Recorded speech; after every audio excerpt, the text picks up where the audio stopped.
ಮಾಡ್ತಾ ಇದ್ದಾರೆ ಅನ್ನೋ ಸಂಶಯ ಯಾರಿಗಾದರೂ ಬಂದ ಬರ್ತದೆ. ಸಹಜದ ಆರ್ ಅಶೋಕ್ ಸ್ಪಷ್ಟ ಹೇಳ್ತಾ ಇದ್ದಾರೆ, ಇದು ರಾಜಕೀಯ ದ್ವೇಷಿದ್ರಿ, ನಾವು ಮುಡಾ ಮತ್ತು ಈ ವಾಲ್ಮೀಕಿ ಹೆಗರನ್ನ ಮೇಲೆ ಎತ್ತಿದ್ದೀವಿ, ಅದಕ್ಕಾಗಿ ಮತ್ತು ಜೊತೆಗೆ ವಕ್ಫ್ ಬಂದ ಹೊಸ್ತಾಗಿ ಶುರುವಾಗಿದೆ. ವಕ್ಫ್ ಇವು ಮೂರು ತೊಗೊಂಡಿವಿ, ಅದಕ್ಕೆ ವಿರೋಧದ ಹಣಿ ಸೊಳಗೆ ಮಾಡ್ತಾ ಇದ್ದಾರೆ. ಇದೇನು ಆಗೋದಿಲ್ಲ ಅನ್ನೋ ಮಾತಿನ ಆರ್ ಅಶೋಕ್ ಅವರು ಮಾತಾಡ್ತಾ ಇದ್ದಾರೆ. ಇದು ಇಷ್ಟು ಲಘುವಾಗಿ ಅಂತ ತೆಗೆದುಕೊಳ್ತಾ ಇದ್ದಾರೆ. ಇಲ್ಲ, ಇವತ್ತು ಕಾಂಗ್ರೆಸ್ ಏನು ಮಾಡೋಕ್ಕೆ ಸಾಧ್ಯ ಇಲ್ಲ ಅಂತ, ಯಾಕಂದ್ರೆ ಅವತ್ತನ್ನು ದಿಶಾನುಸಾರ ಮಾಡ್ತಾ ಇದ್ದಾರೆ. ಇದ್ದು ಇರ್ಬೋದೇನೋ, ಯಾಕಂದ್ರೆ ಇಲ್ಲಿ ಅವ್ರಿಗೆ ಹೆಚ್ಚು ಶಿಕ್ಷೆ ಆಗಿದ್ದರೆ ಕಡಿಮೆ ಅಲ್ರಿ. ಯಾರಿಗೆ ಎಂಥ ಒಂದು ಏನಪ್ಪ ಅಂತಂದ್ರೆ ಶಿಕ್ಷೆ ಅಂತ ಆಯಿತು ನಮ್ಮ ಜನಾರ್ದನ್ ರೆಡ್ಡಿ ಅವರಿಗೆ, ಆದರೆ ಹೊರಗೆ ಬರೋದಂಗೆ ಆಗಬೇಕಾಗಿತ್ತು. ಅದು ಹೋಗಿ ಇವತ್ತು ಅವರು ಒಬ್ಬ ವಿರೋಧ ಪಕ್ಷದ ಒಳಗೆ ಸೇರಿಕೊಂಡ್ರು, ದೊಡ್ಡ ನಾಯಕರಾಗಿ ಗುರುತಾಡಿತಾರೆ ಬಳ್ಳಾರಿ ಏರಿಯಾದಾಗ. ಅಂದ್ರೆ ಇನ್ನೇನು ಹೇಳಲಿಕ್ಕೆ ಸಾಧ್ಯದ? ಯಾಕೆ ಶಿಕ್ಷೆ ಆಗಬೇಕಂತ ವ್ಯಕ್ತಿ ಇವತ್ತು ಹೊರಗೆ ಅಡ್ಡಾಡ್ತಾ ಇದ್ದಾರೆ, ನನ್ನ ತಪ್ಪೇ ಇಲ್ಲ ಅಂತೇಳಿ. ಮತ್ತು ಇವ್ರದ್ದು ಅಷ್ಟಾಗುವಂಥದ್ದು ಕೋವಿಡ್ದಾಗೂ ಅಂತೇಳಿ ಸಂಶಯ ಬರ್ಲಿಕ್ಕೆ ಹಚ್ಚಿದ್ರು. ಯಾರಿಗಾದರೂ ಶಿಕ್ಷೆ ಆಗ್ತದೇನ್ರಿ ಇವ್ರಿಗೆ ಅಂತೇಳಿ. ಆದರೆ ಇವರು ಹೇಳ್ತಾ ಇದ್ದಾರೆ ಡಿ ಕೆ ಶಿವಕುಮಾರ್ ಅವರು, ಆಯೋಗದ ವರದಿಯಂತೆ ನಾವು ಏನಪ್ಪ ಅಂದರೆ ಕ್ರಮ ತೊಗೊಳ್ತೀವಿ, ಶಿಕ್ಷೆ ಕೊಡಿಸ್ತೀವಿ, ಅವ್ರನ್ನ ಮನೆಗೆ ಕಳಿಸ್ತೀವಿ ಅಂತ ಇದ್ದಾರೆ. ಈ ಒಂದು ಏನು ದೃಢ ಸಂಕಲ್ಪದಲ್ಲ ಇದು ಎಲ್ಲಿವರೆಗೆ ಅಂತ.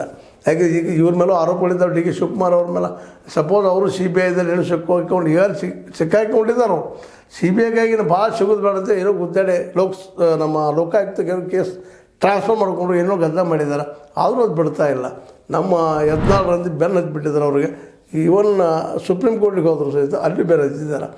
ಹೇಗಿದು ಸಿ ಬಿ ಐ ದಾಳಿ ಡಿ ಕೆ ಶಿವಕುಮಾರ್ ಅವ್ರ ಮೇಲೆ ಆಗಿರ್ಬೋದು, ಇನ್ನುಳಿದವ್ರ ಮೇಲೆ ಆಗಿರ್ಬೋದು, ಇದನ್ನು ತಪ್ಪಿಸೋ ಸಲುವಾಗಿ ಇವ್ರು ಹಿಂಗೆ ಮಾಡಲಿಕ್ಕೆ ಹಚ್ಚಿದ್ದಾರೆ ಅಂತೇಳಿ ಆರ್ ಅಶೋಕ್ ಅವರು ನೇರವಾಗಿ ಆರೋಪ ಮಾಡ್ತಾಯಿದ್ದಾರೆ. ಒಟ್ಟಾರೆಯಾಗಿ ಇವು ಕೋವಿಡ್ ಒಂದು ಏನು ವರದಿಗಳು ಬರ್ತಾ ಇದ್ದಾವೆ, ಆಡಳಿತಾರೂಢ ಪಕ್ಷದವ್ರನ್ನೂ ಶಿಕ್ಷೆ ಕೊಡಿಸೋಣ ಅಂತ ಇದ್ದಾರೆ.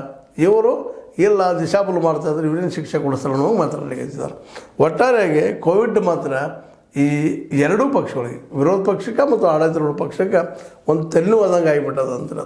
ಮತ್ತು ಆ ಸಂದರ್ಭದಲ್ಲಿ ಯಾರಿದ್ರೂ ತಪ್ಪ ಮಾಡ್ತಿದ್ರು ಏನೋ, ಯಾಕಂದ್ರೆ ನಮ್ಮ ವ್ಯವಸ್ಥೆನಾಗ ಆಗಿಬಿಟ್ಟದೆ ಇವತ್ತು. ಯಾಕಪ್ಪ ಅಂದ್ರೆ ಎಲ್ಲೇ ದುಡ್ಡು ಹಾಕೋದು ಮಾಡೋದು, ಏನೋ ಗದ್ದಲ ಮಾಡೋದು, ಇವು ನೋಡ್ತಾನೆ ಇರ್ತೀವಿ ನಾವು. ಆ ದಿಶೆಯಲ್ಲಿ ಇದು ಏನೋ ಒಂದು ತಪ್ಪು ನಡೆದು ಹೋಗ್ಯದ. ಇದನ್ನು ಇವತ್ತು ಏನೋ ಇಷ್ಟೋ ಮುಚ್ಚಿ ಹೋಗ್ತಿತ್ತೋ ಏನೋ, ಆದ್ರೆ ಇವತ್ತು ಮೋದಿಯವರು ಅಗ್ದಿ ಸ್ಟ್ರಿಕ್ಟಾಗಿ ರಾಜ್ಯ ಸರ್ಕಾರದ ಮೇಲೆ ದಾಳಿ ಮಾಡಬೇಕಂತ ವಾರ್ನಿಂಗ್ ಇರೋದ್ರಿಂದ ಇವರು ದಾಳಿ ಮಾಡ್ತಾಯಿದ್ದಾರೆ. ಅವ್ರಿಗೂ ಅನಿವಾರ್ಯ ಆಗಿಬಿಟ್ಟದೆ. ಸಿದ್ದಣ್ಣ ಅವ್ರಿಗೂ ನಾವು ಉಳಿಬೇಕಲ್ಲ, ಮುಡಾಂದು ಉಳಿಬೇಕು. ಅವ್ರ ಪಕ್ಷದ ಸಾಕಷ್ಟು ವಿರೋಧಿಗಳು ಅವ್ರಿಗೆ ಬೆನ್ನ ಹತ್ತಿದ್ದಾರೆ.